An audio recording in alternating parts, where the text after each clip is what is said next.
Fiancé left me for his high school sweetheart, and after 3 weeks, he's begging me to take him back. My fiancé and I had been together for 3 years. He was my first boyfriend, my confidant, my best friend, the one who gave me comfort when I needed it most. Our families grew close quickly, our moms becoming inseparable in no time. Through ups and downs, laughter and tears, worries and waves of happiness, it seems so natural to imagine a future together. God, just thinking about that memory brings tears to my eyes. The evening we grabbed a blanket, went outside, and lay side by side, gazing up at the stars as if plucked from the pages of a love story. I never imagined something like this could shatter my world. I truly believed the man I loved would never betray me. It began around 2 months ago, when his ex, the high school sweetheart he'd been with for 7 years, moved back to our country. She wanted to catch up with him. He explained that the breakup happened because long distance didn't work after she left for postgraduate studies. They hadn't spoken in 5 years. She sent him an email, and he showed it to me, completely platonic, just curiosity about the life he was living. He asked whether he could meet her. I trusted him, so I said yes. After he returned from that meeting, something in him shifted. Normally, he was so chatty, but he turned unusually quiet and distant whenever I asked how their catch-up had gone. I let it go. Yet in the days that followed, he became glued to his phone, started picking random fights, and couldn't look me in the eyes during sex. Gone were the gentle words and loving touches. I've always been a clingy, affectionate person, hugging him like a koala when he'd come home from work, a bit childish, I know, and never once in our 3 years had he pulled away from me. Suddenly, he recoiled at my touch, only letting me hug him twice. The abruptness left me reeling. I tried to talk to him, to ask what was wrong, but he only mumbled about not feeling great these days. One Saturday, I spent the entire day with his grandma, knitting something she'd taught me, becoming almost a surrogate grandmother after my own had died in high school. I felt close to her in a way that grounded me, so the day passed comfortably. When I got home, my world caved in. He was packing his things. It was devastating. He was so cowardly, refusing even to meet my eyes. He apologized for hurting me, for doing this, but went on about how life sometimes gives you a second chance. He admitted he loved me, but seeing his ex again made it clear his feelings weren't the same.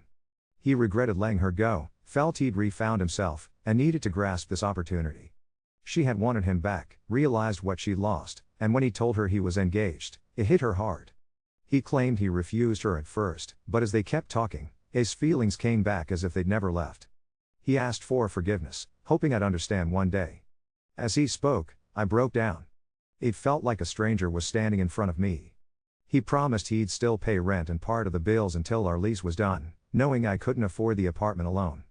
I begged him not to do this, not to chase an idealized memory, not to throw us away just because of cold feet. He was unmoved. At Tandem, a truck pulled up, one of his friends waiting to help. That friend, not someone I was close with, seemed genuinely sorry for me.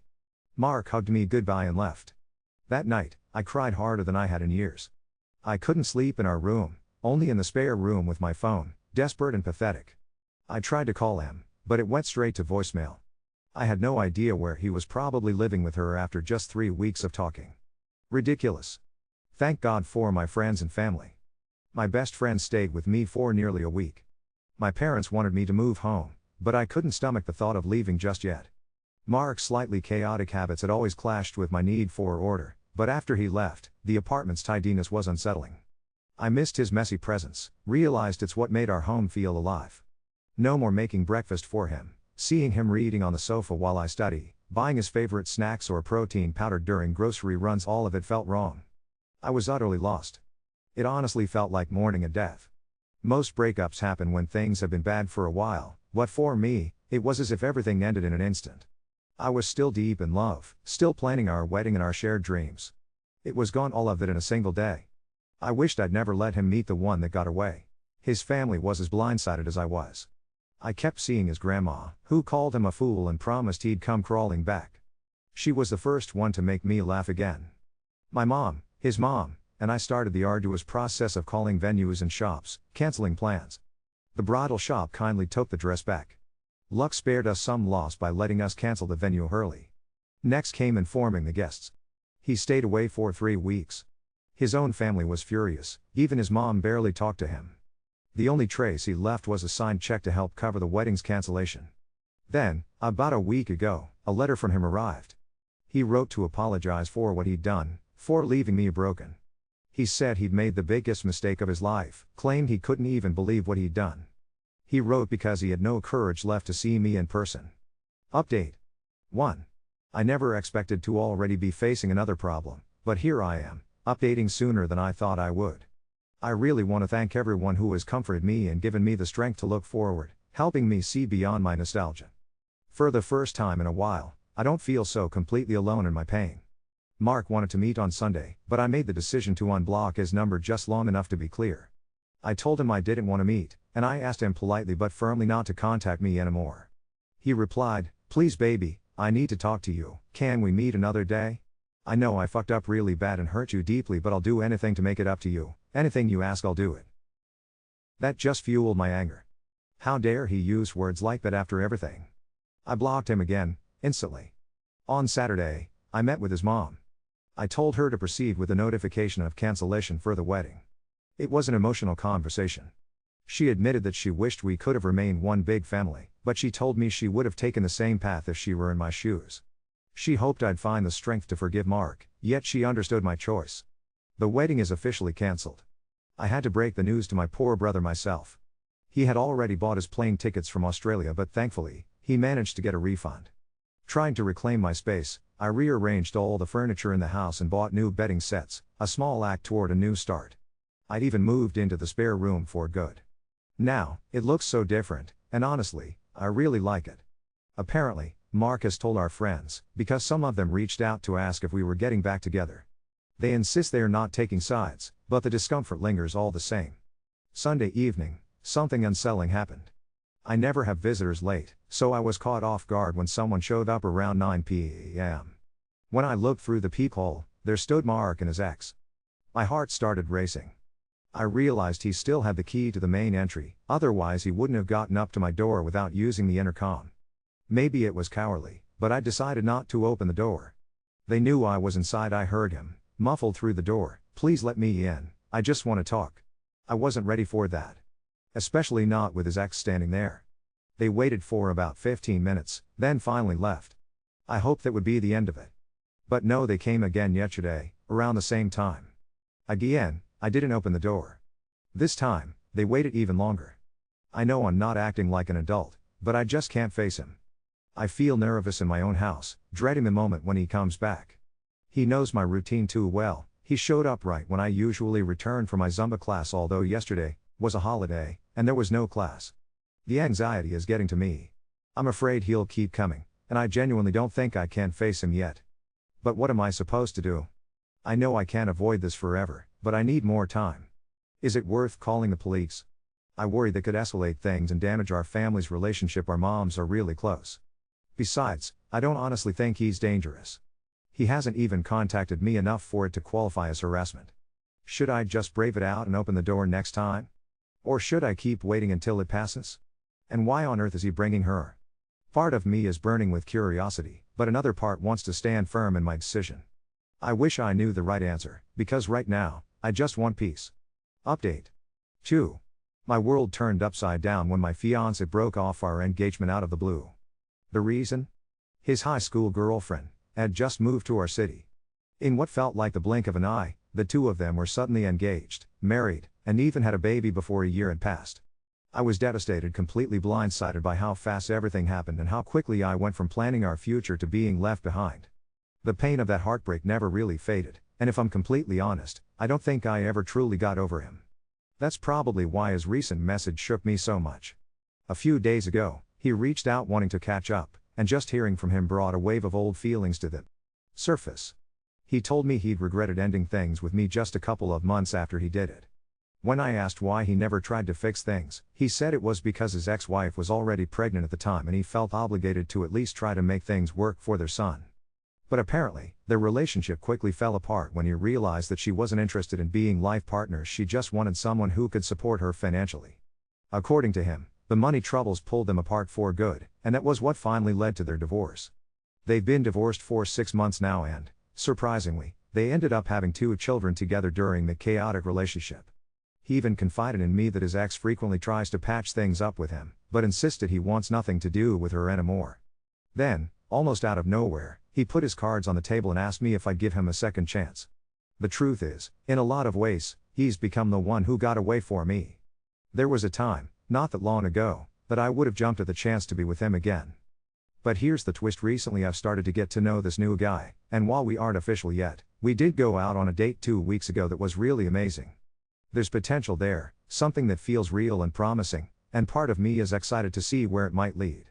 Now I'm caught at the strange crossroads, not sure if my ex is really worth risking this budding new connection for.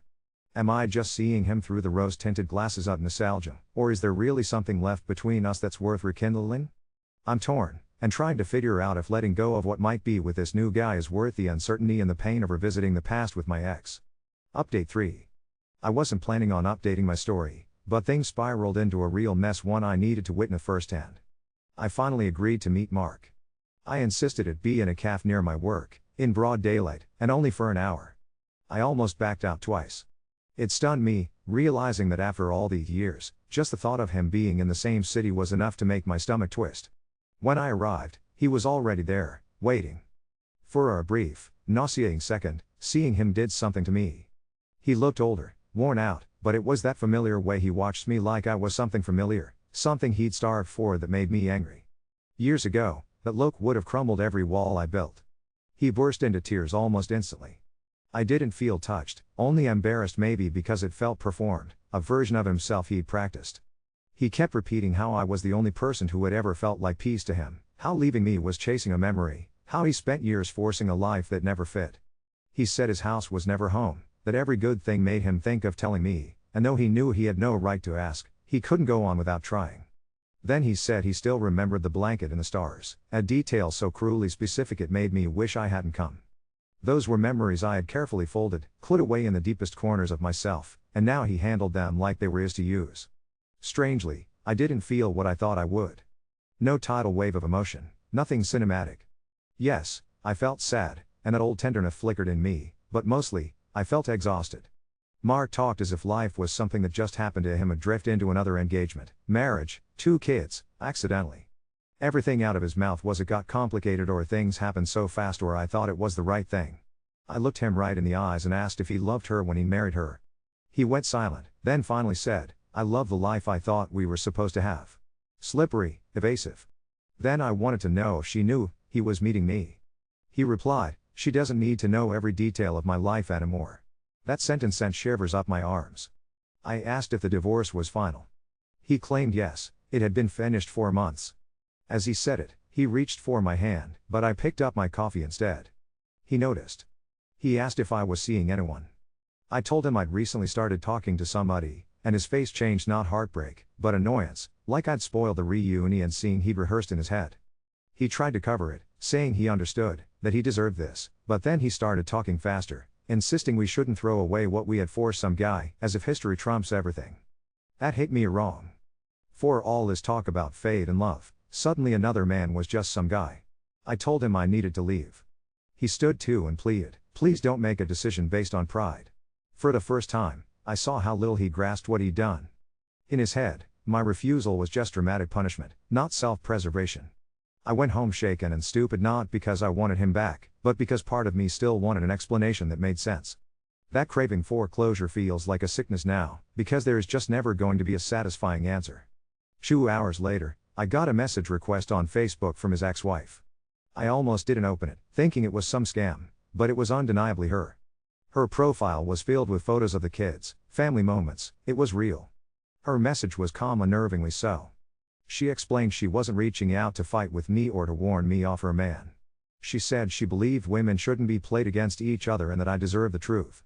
Reading it made my skin go cold. They aren't divorced. They are separated. Yes, they filed papers, but it's not final. She said it's dragged out over money and custody. She sent me screenshots, entire message threads and voice note transcripts, not just snippets but full-blown conversations. 3 days before meeting me, Mark had told her maybe, once things settle, they could find their way back as a family. The morning of our coffee, he'd asked her to swap days with the kids, said he was not seeing anyone, just sorting out some personal stuff. In a message from just last week, he wrote he couldn't stand the thought of another man around his children, wanted to try counseling before ending everything for good. I just sat there staring at my phone. It wasn't even about cheating, since he wasn't with either of us, and clearly, she wanted nothing to do with him anymore. It was agreed. The entitlement. He wanted me waiting with old feelings, her waiting with her kids, and him standing at the center, wounded and bewildered. She called me then, probably because my read receipt made it obvious I wasn't okay. Talking to her was surreal. I'd imagined her dozens of ways over the years, and now here I was, listening to her whisper in her kitchen while her child napped on the couch. She sounded hollow, not villainous, not victorious, just worn out. She told me he does this not with me, but with his indecision always leaning toward whichever life is easier, then preaching duty when it all implodes. She confessed she hadn't been blameless either, but she was done being part of Mark's revolving door. At one point, she laughed this raw, bitter sound and said, he likes women to be homes he can run into when he sets fire to his own house. It struck me like a slap, because that's exactly what it felt like. The next morning, I confronted him. No calls, just one long message spelling out everything. I knew he'd lied about the divorce, I knew he was still talking to her about rebuilding their marriage, even as he sat across from me preaching about second chances. His reply came fast, it's not what it looks like, he insisted. Legally it's basically over, and those things he told her, he'd only said to keep the peace for the kids. When I didn't answer, he sent another message, I'm allowed to be conflicted. That actually made me laugh, as if conflicted is some noble trait and not the chaos he drags everyone into. I told him, finally, that I was done taking part in any chapter of his life. I made it clear, I was not his lost love, or some backup. He thought I would be his plan, his redemption arc, or his escape hatch from a marriage he hadn't even properly ended. I told him, if he contacted me again, I would block him everywhere, and if he showed up in person, I'd make sure he knew he wasn't welcome. Despite that, he sent about 6 more messages, each one a little less romantic and a little more irritated. That alone told me everything I needed to know. When he actually wrote, I came to you with honesty, I don't think I've ever blocked someone faster in my life. The only good thing that came out of all of this is that whatever fantasy I had left about him is well and truly dead. Not sleeping, not wounded dead. All this time, I'd been carrying around this old ache, almost like I believed it was proof that something beautiful had been ruined. Now, it just feels like something I can finally put down. The man I missed belonged to one period in my life. Maybe, in some ways, he really was that version of himself back then, but the man who sat across from me in that cafe was not him. Maybe he never really was. I felt like I owed it to the guy I've been seeing to let him know that my ex had resurfaced. I just didn't want any weirdness or half-truth haunting my life anymore. He surprised me with how calm he was about it. He only asked if I was okay, and then he brought me soup because, according to him, I sound like I forget to eat when I'm stressed, which, annoyingly, is accurate. No grand speech, no jealousy, no performance. Just soup, a movie, and him tucking my feet under a blanket because I was cold. It was such a small thing, and maybe that's why it hit me so hard. After all the chaos, something small and gentle feels almost sacred. Update 4. I really thought the last time would be the end of it. I blocked Mark everywhere, I had said what I needed to say, and for about 10 days it was quiet enough that I started sleeping properly again. Not perfectly, but enough that I stopped waking up with that horrible jolt of dread, like my body was expecting bad news before my mind had even caught up. Then on Tuesday my receptionist called my extension and said, in that careful voice people use when they know something is off, that there was a man downstairs asking for me. I already knew before she said his name. It was one of those awful instincts where your stomach recognizes a problem faster than your ears do. I told her I wasn't available and that I did not want to see him. She hesitated and then said he had brought flowers and something personal and was insisting he would only take 5 minutes. 5 minutes has become his favorite unit of destruction apparently. Just 5 minutes to talk, just one meeting, just a chance. As if all the damage he does comes in these tiny polite packages. I said no again. She is lovely and far tougher than she looks, so she told him I had declined and that if he stayed she would have security walk him out. He left the flowers in an envelope at the desk anyway. I wish I could say I threw it all in the bin immediately and felt nothing, but the truth is I stood in the little copy room with my hands shaking so hard I could barely open the envelope. Inside was an old photo booth strip from years ago, one I hadn't even realized he still had. It was from some stupid rainy Sunday when we had gone to the mall because everywhere else was closed. In the photos I am laughing with my eyes half shut and he is looking at me instead of the camera in all 4 frames. There was a note folded around it that said, "This was real. Don't let pain turn you cruel." That sentence made me feel physically sick. Not sad, not nostalgic, just sick. There is something so obscene about a person hurting you and then acting like your boundaries are the violence. I ended up crying in the bathroom at work, which humiliated me more than anything. Not because tears are shameful, but because I was angry that he could still reach into my day and put his fingerprints all over it. I called in sick for the afternoon and went home. The guy I've been seeing came over after work without making a big production out of it. He didn't ask to see the note, didn't ask 100 questions, didn't try to be a hero. He just brought food, put my phone face down on the table when he saw I kept staring at it, and sat beside me while I spiraled a little and then stopped. I am starting to realize how rare it is for somebody to not make your distress about themselves. I did something after that which I had been avoiding because it felt messy and I wanted this whole situation as far away from me as possible. I told Mark's mother everything. Not selectively, not softened, everything. The lie about the divorce. The messages to his wife. The calf. The envelope at my job. I sent screenshots because I suddenly realized that silence was only protecting him. She called me within 10 minutes and I have honestly never heard that woman sound like that. Not loud exactly, but like something in her had gone cold. She kept saying I didn't know he was still doing this. Apparently the story he had fed his family was completely different. He told them he and I had reconnected naturally, that I was the one being cautious because of the past, and that the reason things were tense with his wife was because she couldn't accept the marriage was over. He had been building parallel versions of reality like a little contractor of lies and just moving between them depending on the audience. The part that really got me was that he had also told his mother not to mention anything to me yet because he didn't want pressure while he and I were finding our way back. I had to put the phone down for a second when she said that because I genuinely felt lightheaded. He was trying to draft me, and to a reunion I had already refused. What happened after that was apparently spectacular, though I only know it from 2 very upset phone calls and 1 very blunt visit with his grandma. His mother confronted him that same evening because he was supposed to come by to pick up some old things he had stored in her garage. He denied it at first, then minimized it, then admitted just enough to make himself sound misunderstood. The part I do know for certain is that at some point he said he had been keeping his options open because everything was unstable. His mother told him that women are not options and that if he ever turned up at my work again she would personally drive me to the police station. I almost laughed when she told me that because I could hear exactly how she said it. It got worse. His wife, technically still wife, called me again the next day because he had gone back to her house after this fight, not to apologize, but to accuse her of poisoning people against him. He told her I had reached out to his family because I was jealous he was trying to repair his relationship with his children. That would actually be funny if it wasn't so grotesque. She said he was pacing around the kitchen saying nobody was letting him fix things properly. Apparently in his mind fixing things means having every door stay unlocked until he decides which room he wants. She sent me a voice note he left her later that night after she told him to leave. I listened to it once and that was enough. He sounded exhausted and furious and sorry for himself in equal measure. He said he had made mistakes but that the women in his life kept forcing him into corners. I don't know why that sentence hit me so hard, maybe because it finally put words to what had always been wrong even back then. He experiences other people's limits as cruelty. If he can't wander freely between comfort, admiration, forgiveness and family, then suddenly he is trapped. It is never that he built the maze. I saw his grandma 2 days after that because she asked me to come by.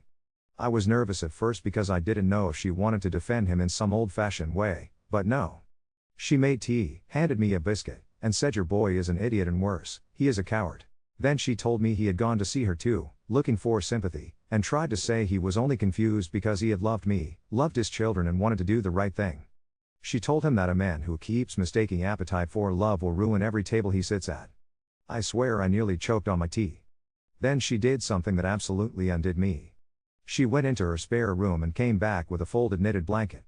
Cream colored with little blue details in the corners. She said she had started making it years ago when she thought I was going to marry into the family, and after everything fell apart she couldn't bring a few weeks ago, she took out the blanket she had started making for me, the one she had put aside when things started falling apart with Mark and me. She decided she would finish it anyway, saying, a good thing doesn't become bad just because the occasion changed. As soon as she said that, I cried. There are some kindnesses that get under your skin, the ones that don't ask anything from you except to receive them. That's where things stand now. Mark has finally stopped contacting me. I honestly don't know if it's from shame, or if he just has a new audience for his performances. I don't care as much as I once thought I would. The panic that hit me the day he came to my work was very real, but in a strange way, it burned through something inside me. I'm not waiting for him to become understandable anymore. The strangest part in all of this is how my daily life, now feels calmer than it has in a very long time. Not perfect, not magically healed, but steady. I've been seeing that guy, still. Slowly. It's all new enough that I don't want to dress it up as some grand love story. But last night, he was at my place, and the blanket for Mark's grandma was draped over the back of the couch, since I hadn't put it away yet. He touched it and said, "This looks like something that lasts." He probably didn't mean anything deep by it, but as I looked at it, for once, the past didn't feel like a trap. It just felt like something finished finally and set aside. Update 5.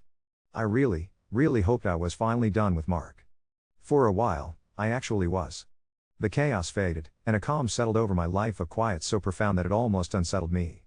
I'd grown so used to disruption that peace felt like something artificial, like a room staged for a magazine photo instead of a space you could actually live in. But the stillness lingered. My workdays were wonderfully regular, my phone dull and uneventful. I started leaving it in other rooms, forgetting about it for hours. Mark's grandmother's blanket kept its place on my couch, not because I was holding on to something painful, but simply because I liked it. Its emotional weight had evaporated.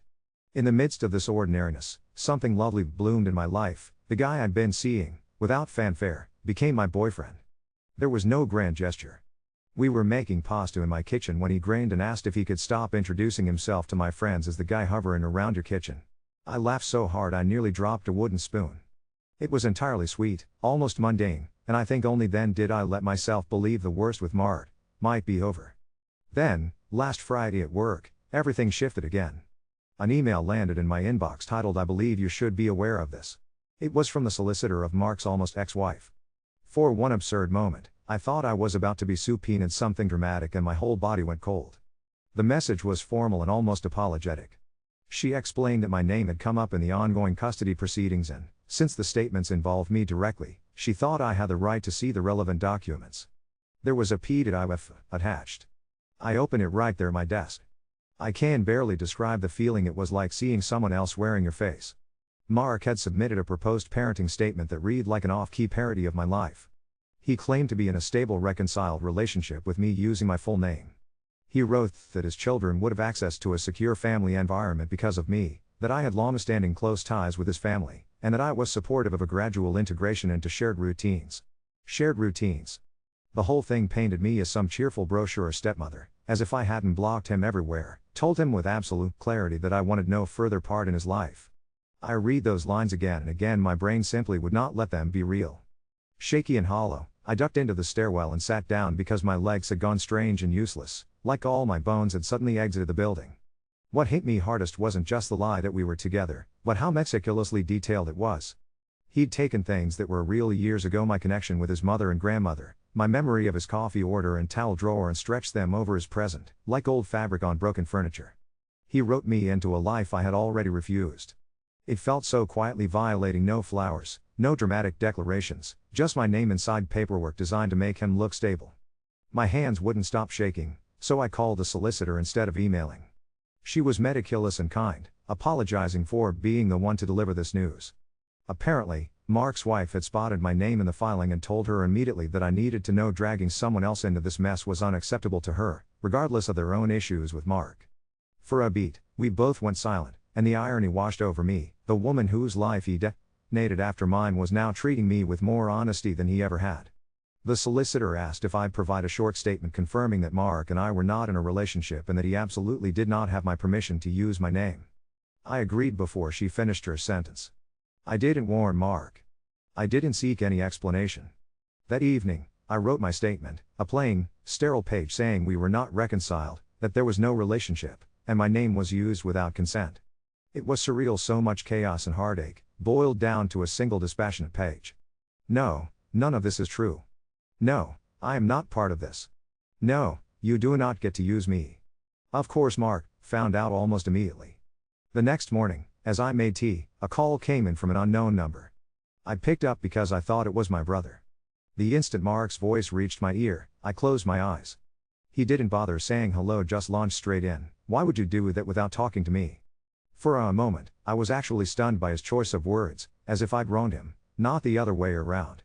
As if the oddity was not him constructing legal documents with a fictional version of me. I told him calmly, if he ever used my name like this again, I would take every step necessary. He started talking quickly, desperate, scrambling to explain. His lawyer had told him to show support systems and continuity. He'd only mentioned me because I was someone real, not just an invented girlfriend. The room seemed to tilt around me. Someone real. That was his defense, not that we were actually together, not that he misunderstood, but that my existence made me fair game for appropriation. Then he said the thing that finally made everything click into place for me. I wasn't asking anything from you, I just needed the court to understand what kind of home I can offer. A home. In his narrative, I was reduced to atmosphere, evidence of warmth, a lamp and a window he could point to, saying, "Look, see, I belong there." I asked him if he had lost his mind truly, not in anger, but as a genuine question. He bristled, accused me of twisting his intentions. He rambled about pressure, about his wife making him look unstable, about wanting to protect his relationship with his children. Then, as if expecting me to be sympathetic, he said, "I thought you of all people would understand what family means to me." Whether it was his audacity or just my exhaustion, I laughed sharp, humorless. I told him he did not get to lecture me about family while treating women like they are temporary structures for him to live in or abandon as he pleases. Silence. Then he said my name, infusing it with woundedness, trying to make himself the victim. I hung up. After that came 2 more emails, long, self-pitying, tales of desperation and being backed into a corner. He said he was sorry my name had been included. Prematurely. What a spectacular word choice, I almost have to admire it. Prematurely, as if, given enough time, everything would have been fine. As if the problem was just timing, not what actually happened. I didn't answer him. What I didn't expect was what happened with his family afterward.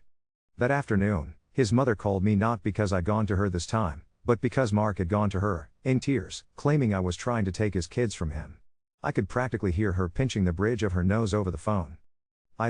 She'd already spoken to his wife and seen the court filing. She said, so flatly, "He used your full name in court papers. Is there any bottom?"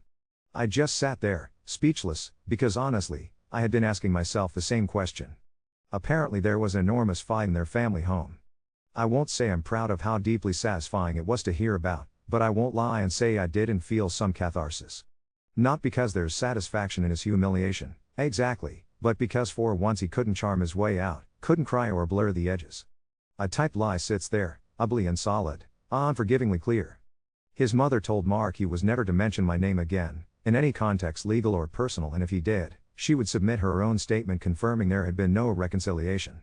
His grandmother, who grows more deadly the older she gets, told him over speakerphone, "You're trying to furnish an empty house with stolen chairs." I had to sit down for that to one. I laughed so abruptly I snorted.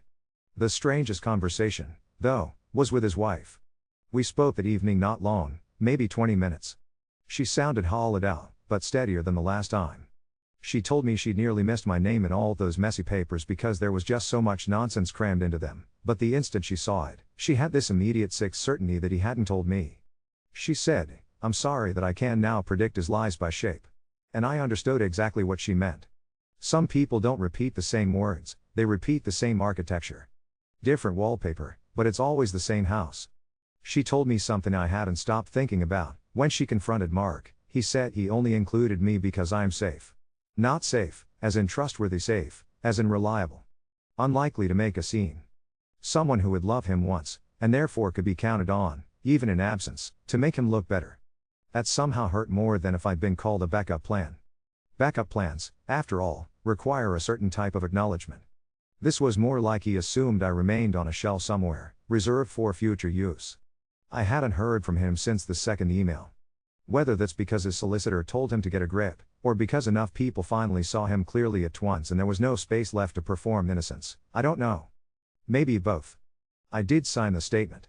From what I've been told, his court filing had to be amended. My name is no longer in it. There is something almost absurdly satisfying about that. He reached for my life one last time, and all I had to do was write no in the right spot. As for me, I'm tired but I feel lighter somehow, incredibly. That evening, my boyfriend came over and found me sitting on the floor, back against the sofa, a blanket draped around my shoulders, mug of forgotten tea cold in my hand. I told him everything, because I am done with letting weirdness fester in silence. He listened, then said, "That is unhinged," in a tone so honest it nearly healed me. He took the mug away and made me fresh tea, because mine was by then undrinkable. Later, when we were getting ready for bed, He simply asked if I wanted to stay at his place for a few days, just for a change of air. No savior complex, no chest beating, no pretending this mess was romantic. Just an ordinary offer of space. I went. His flat is smaller than mine. His shower has abysmal water pressure and one kitchen chair wobbles so badly it's nearly a hazard, but I slept through the night there for the first time in so long, without any midnight jolt of panic in my chest. In the morning I woke up before him, stood at the window and looked out at the most unremarkable street, 2 cyclists, a woman walking a very fat dog. And a wave of intense gratitude swept through me, for ordinary life. Not its dramatized version, not the version men write themselves into when they want forgiveness, but the real thing. A bad chair. Someone, half asleep, asking if I want toast. After everything, that feels almost like luxury.